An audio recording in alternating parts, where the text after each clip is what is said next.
லுபோஸ் பலாஹா இவர் யாருன்னா ஸ்லோவாக்ல இருந்து யூரோப்பியன் யூனியன் பார்லிமெண்ட் இருக்குல்ல அதை ரெப்ரசென்ட் பண்றதுக்காக போகக்கூடிய ஒரு மெம்பர். யூரோப்பியன் யூனியன் பார்லிமெண்டோட ஒரு மெம்பர்.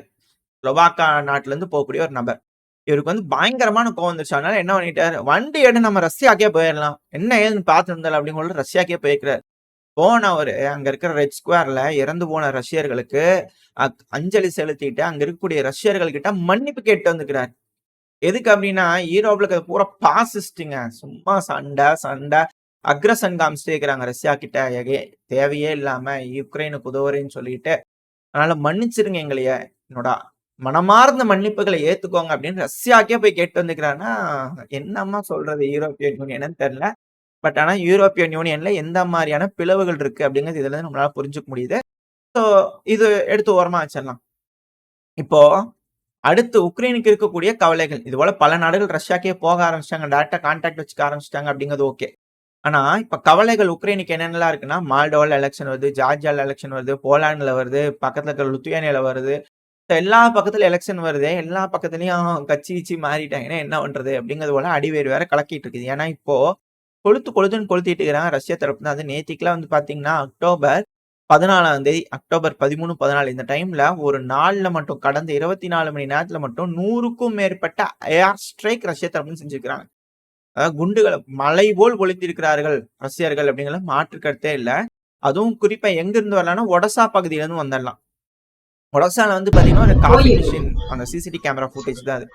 காஃபி குடிச்சிருக்கும் போது குண்டுகள் அடுத்தடுத்து வந்து உங்களுக்கு தெரியுது எந்த அளவுக்கு விஷயம் அந்த இடத்துல சீரியஸ் ஆயிட்டு இருக்குன்னு ஒடசா பகுதிகளில்.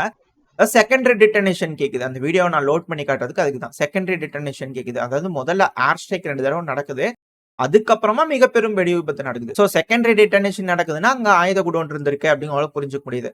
இங்க ஒடசால இது ஒண்ணுதான் தாக்குதல்னா இல்ல, இது வந்து காலையில் நேரத்தில் நடந்த தாக்குதல். அப்புறம் நைட் நேரத்துல வந்து பாத்தீங்கன்னா செர்மாஸ்கி அப்படின்னு ஒரு பகுதி இருக்கு. ஸோ அந்த பகுதியில ஒரு தாக்குதல்.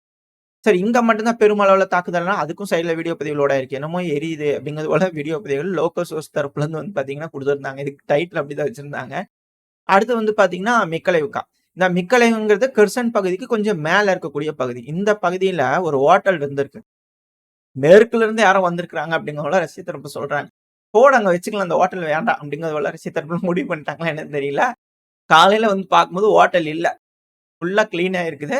அந்த ஹோட்டல் இல்ல. ஆனா உக்ரைன் தரப்புல என்ன சொன்னாங்க, பூரா மக்கள் வாழும் பகுதிங்க, ஃபாரினர் டூரிஸ்டர்ஸ் எல்லாம் வந்தாங்க, எல்லாம் தாக்குதல் பண்ணிட்டாங்க.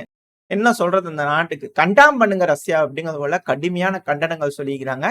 சரி, ஓகே, இது மட்டும்தான் தாக்குதலான்னு கேட்டீங்கன்னா இல்ல. அப்படியே நம்ம மேல வந்துடலாமா?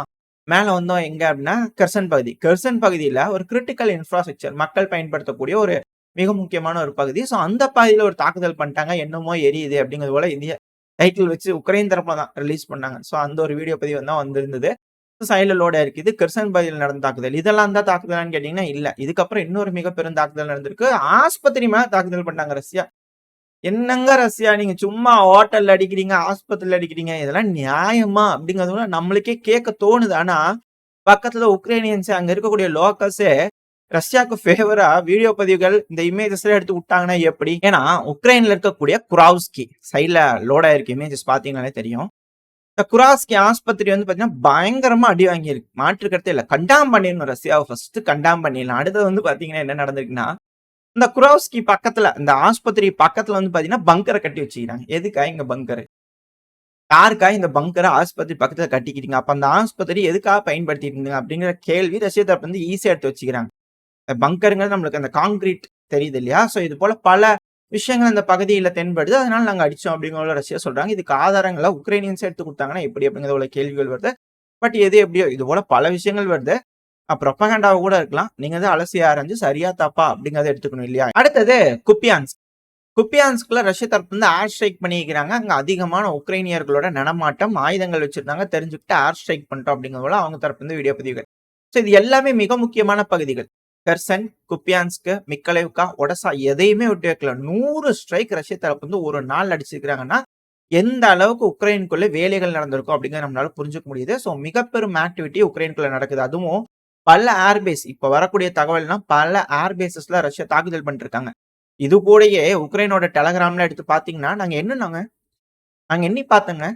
15 MiG-31K ரக விமானங்கள் ரஷ்யாவோட செவஸ்லிகா ஏர்பேஸ்ல தயாராயிட்டு இருக்குங்க.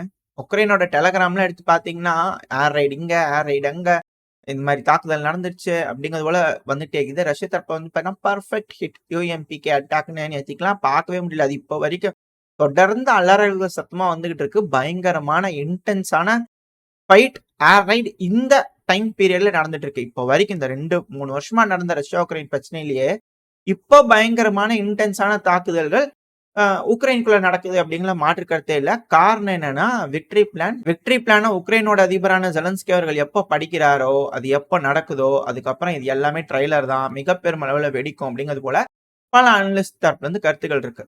ஸோ மிக பெரும் அளவுல வெடிக்குது அப்படின்னா ஆள்களை பெருமளவுல பிடிக்கணும் இல்லையா? So DCC on fire. அதுவும் இப்போ ஒரு வீடியோ பதிவு லோட் ஆயிருக்கும். ஐயோ ஃபர்ஸ்ட் இந்த வீடியோ பதிவு லோட் பண்ணிட்டுனா, அதாவது டிசிசி ஃபயரா வேலை செய்யறாங்க அப்படிங்கிற போல சொல்லணும் இல்லையா? ஃபயரா வேலை செய்யறாங்க அப்படின்னாலே அவங்க ஃபயர் ஆயிடுறாங்க சில நேரங்கள்ல. மக்கள்ல யாரோ ஒருத்தவங்க பிடிக்காதவங்க அவங்க வண்டியை வந்து கொளுத்தி விட்டுறாங்க. இது எங்க நடந்ததுன்னா உக்ரைனோட கேபிட்டலான கியவ்ல நடந்தது.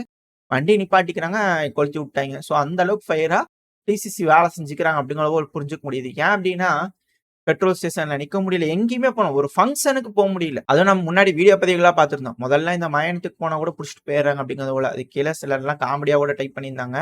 அடுத்த உனக்கு இங்க தான்ப்பா பார்சல் கொஞ்சம் பாத்துக்க அப்படிங்கிறது போல. பட் ஆனா இல்ல அவங்கள வீர தீரர்கள், சூப்பர் ஹீரோஸ், அதனாலதான் புடிச்சிட்டு போறாங்க. அதெல்லாம் மாற்று கருத்து இல்ல. ரஷ்யாக்கு எதிர்த்து சண்டை பிடிச்சு ஜெயிச்சிருவாங்க. உக்ரைனியர்களுக்கெல்லாம் இதெல்லாம் எந்த ஒரு மாற்று கருத்து இல்ல. ஆனா இப்பெல்லாம் கான்சர்ட், ஜிம்மு எதுக்குமே குறைவில்லாம எல்லாத்தையும் பிடிக்கிறாங்க அப்படிங்கிற மாற்று கருத்தே இல்ல. சைட்ல இந்த வீடியோ பதிவு லோட் ஆயிருக்கு இல்லையா? அதை நீங்க பார்க்கும்போது தெரிஞ்சுக்கலாம். அத்தனை டிசிசி எம்ப்ளாயிஸ் ஆஜராயிராங்க. ஒரு இடத்துல ஒரு ஃபங்க்ஷன், கேதரிங், ஒரு பெரிய ஹோட்டலு, எதுனாலும் கேதர் ஆயிராங்க. வந்து நிறைய பேர் கேதர் ஆயிராங்க. ஒரு பஸ் எடுத்துட்டு போயிடறாங்களாமே இப்பெல்லாம். ஸோ பெருமளவுல வேட்டையாடிட்டு இருக்கிறாங்க அப்படிங்கிறத மாற்று கருத்துல அதிகமான வீரர்கள் உக்ரைனுக்கு தேவை. அதனால உக்ரைனியர்கள் போய் உக்ரைனுக்காக போராடுவாங்க அப்படிங்கிறதுல மாற்று கருத்துல நம்மளும் ஸ்லாவா உக்ரைன் சொல்லிடுவோம். முடிஞ்ச அளவுக்கு சப்போர்ட் சொல்லிடலாம் உக்ரைனுக்கு. சரி, உக்ரைன் இந்த அளவுக்கு தயாராயிட்டாங்க. அப்ப ரஷ்யா தயாரானுமே இல்லையா? தயாராயிட்டே இருக்கிறாங்க. இப்போ சைட்ல ஒரு வீடியோ பதிவு லோட் ஆயிருக்கும். ரஷ்ய அதிபரான விளாடிமிர் புட்டின் அவர்கள் சமீபத்துல ஒரு 2-3 நாளைக்கு முன்னாடி வந்த வீடியோ பதிவு இது.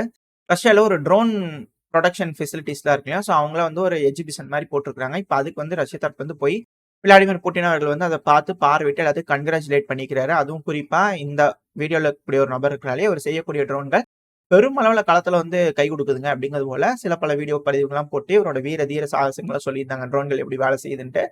தொடர்ந்து இது போல செய்ப்பா அப்படிங்கிறது போல அவர் பாராட்டிக்கிறாங்க. அது போல பல ட்ரோன்கள் எப்படி செய்யறாங்க, மேனுஃபேக்சரிங் எந்த அளவுக்கு வீரியமா நடந்துகிட்டு இருக்கு அப்படிங்கிறதுக்கான ஒரு விஷயம்.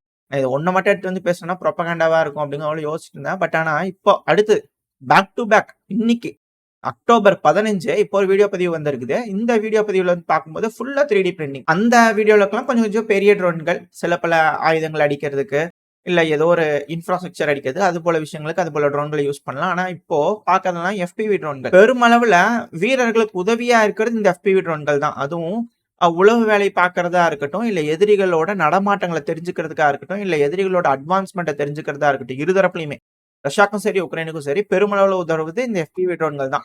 இந்த FPV ட்ரோன்கள்லாம் எந்த அளவுக்கு மேனுஃபேக்சர் பண்ணிக்கிட்டு இருக்காங்க, அதுவும் சீக்கிரமா, அதுவும் 3D பிரிண்டர்ஸ் யூஸ் பண்ணி அப்படிங்கிறதுக்கான வீடியோ பதிவுகள் வந்துகிட்டு இருக்கு.